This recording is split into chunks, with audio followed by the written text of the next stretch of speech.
Hey there, welcome back to another edition of Ruck Rehab. Today we're going to finally do an event breakdown kind of deal. I kind of slack on these, so I haven't done one yet. So we'll do this one, and we'll touch upon some other ones that maybe I didn't get to because I tend to procrastinate. But we'll get a quick breakdown of the event, and then we'll go ahead and take a pause. I'll get all the gear up here that I brought, and we'll get a quick overview of that stuff. So yesterday I did heavy drop trainings, Rufus's knockout. These are fun events. Okay, if you've never done a heavy drop training event, you should check them out. They're fun. I try and hit up anyone's because they're kind of local to me, right? They're only about an hour away, so I try to hit up everyone I can. All right, Rufus's knockout. Again, this is a fun event. It's a lot of team-based stuff with some individual in there. It was enough that I am somewhat sore today, but not devastatingly like I can't walk, I got up stiff and went out and mowed the lawn. So, how to break down? As many of heavy drop trainings events go, starts with a warm-up, right? A nice body weight warm-up to get you moving, get your muscles loosed, and get you ready to go. From there, we did a little team sandbag toss. It's fun. These knockouts are as hard as you want to make it, okay?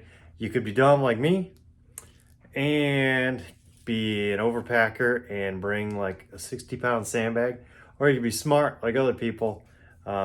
Go lightweight in your ruck and drop the weight in your sandbag, all right?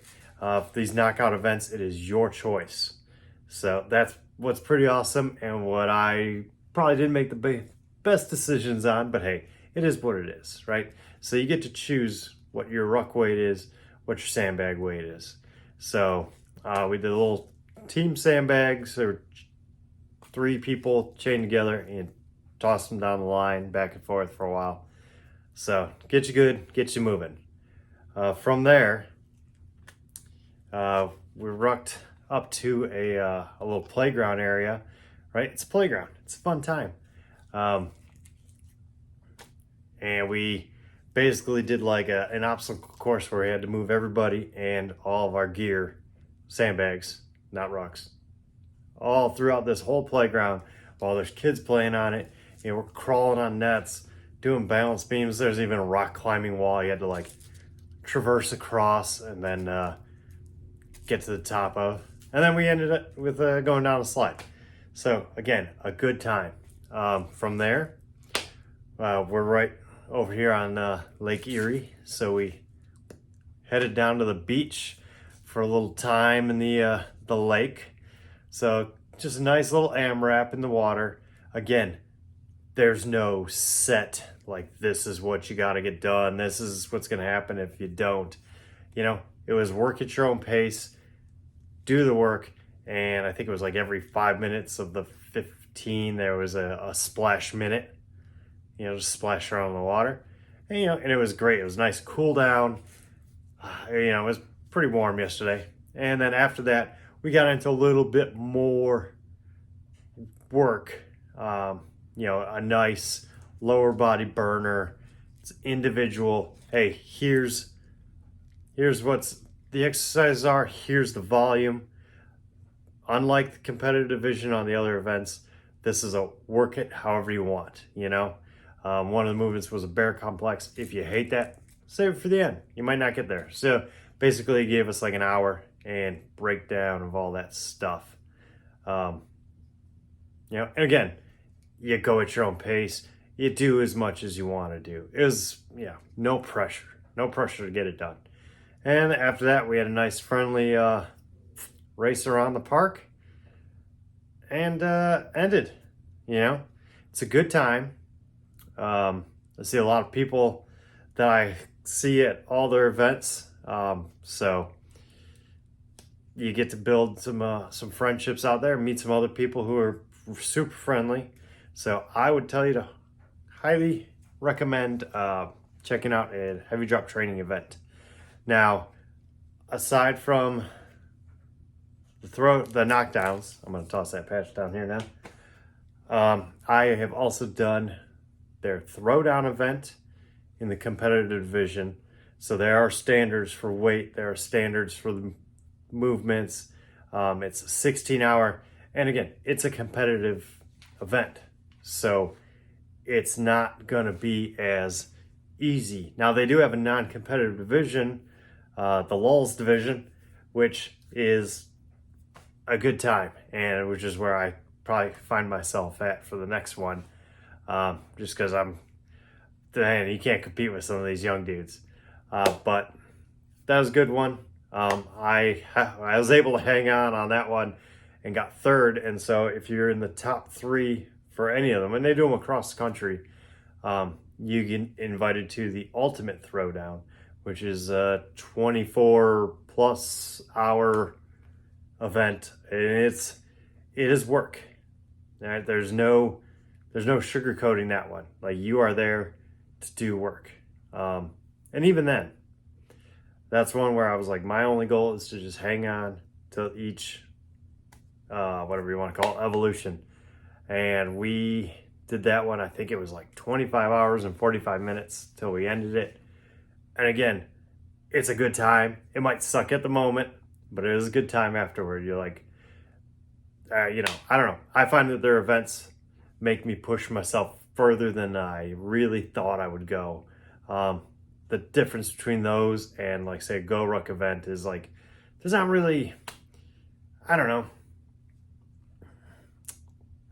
I'm not going to say there's no punishment if you're not hitting these time hacks or this or that, but it's just got a different feel. It's a different feel, a little smaller, tight-knit community for these events. They're a good time. If you have one coming to your area, make sure you check it out and support Heavy Drop Training. Get on board with their training program. I did a round of it, as I could, and it was good. I mean, I just knocked it out in the garage after work every day, and it was plenty of work. Instead of going to the gym every day, I was here in the garage, and I didn't feel like I was missing anything between doing that and going to CrossFit for 5 days a week. So let's hang on a second. I'm gonna get something so I don't have to keep bending down, and we'll do a quick gear review for this event. Honestly, it's not as extensive gear list as like the longer events, because you just don't need as much for, this was 4 hours. Again, that's another bonus. These knockouts, they're like 4 hours long. Anybody can handle that. All right, so hang on a second. Okay, so now we're right back with quick gear breakdown, okay? Right off the rip, and just so I don't have to hold them too much. Boom. I went with my latest event rug build, Sand GR1 21 liter. Did great for me, felt great. I'd like to add some other handles to it, but we'll get down the road to that. Also, in this, I did the 30-pound plate. This is just some gear you're not going to see here. I'm not going to hold up everything.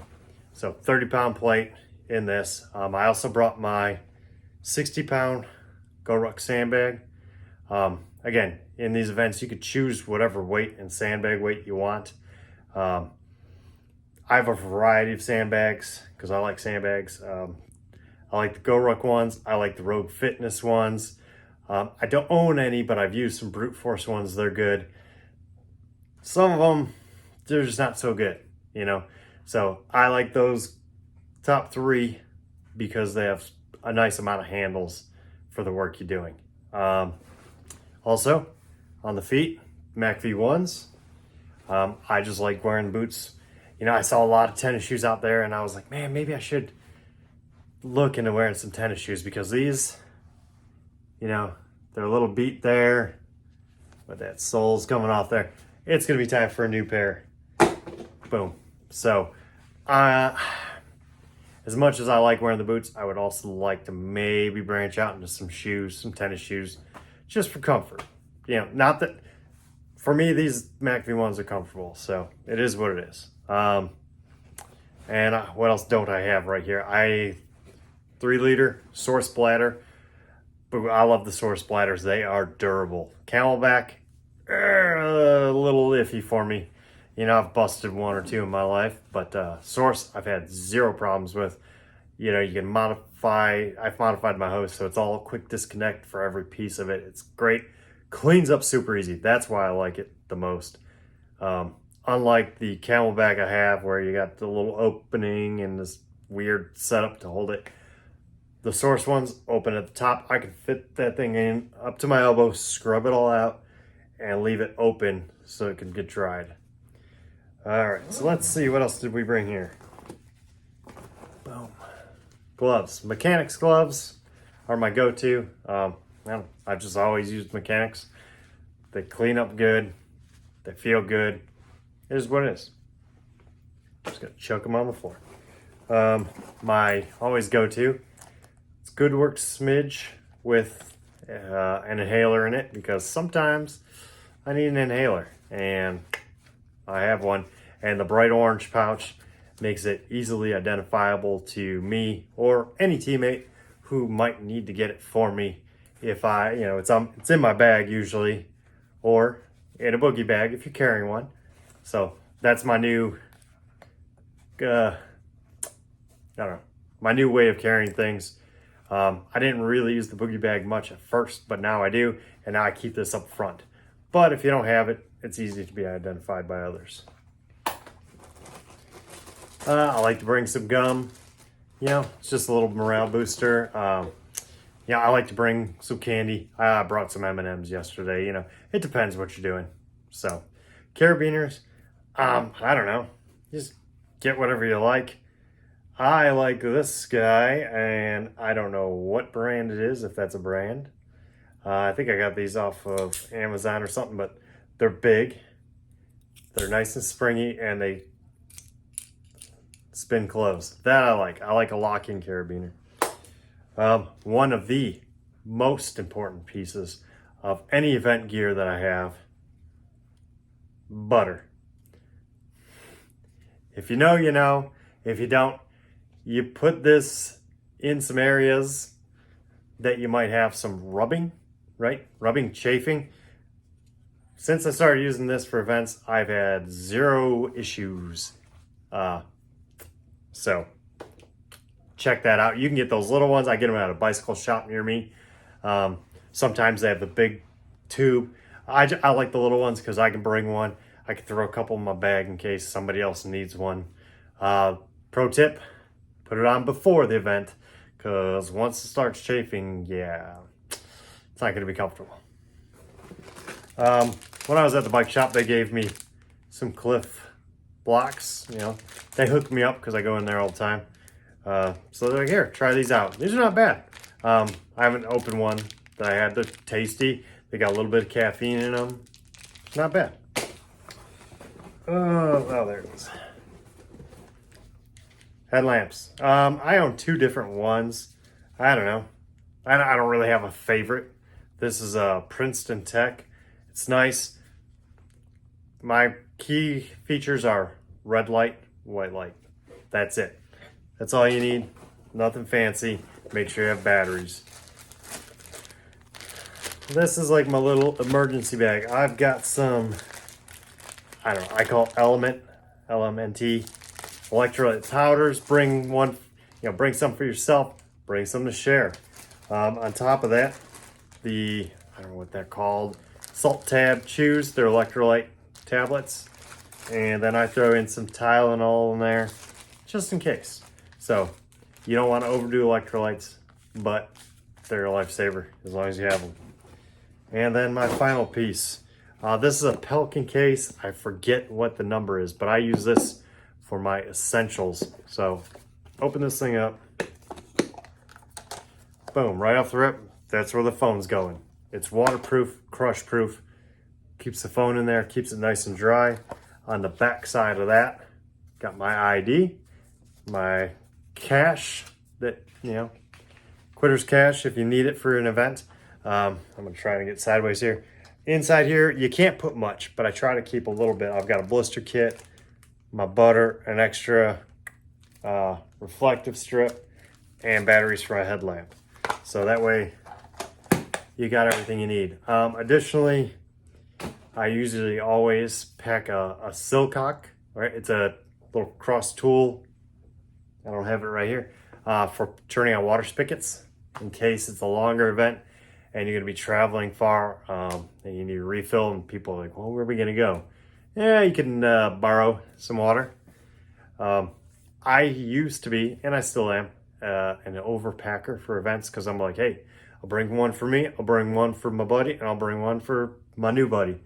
And that's still a good idea. I'm just trying to pare it down. So this is going to be kind of my baseline event pack out, minus that tool and probably a little more food. So that's all. Like I said, check out the HDT Heavy Drop Training events. It's always a good time. There's always some discount codes floating around there, so make sure you join up on their events community page. I've got another one of their events coming up end of September, and that's like a beta test one, so that should be a good time. It's a team event. And yeah, so till next time, take it easy.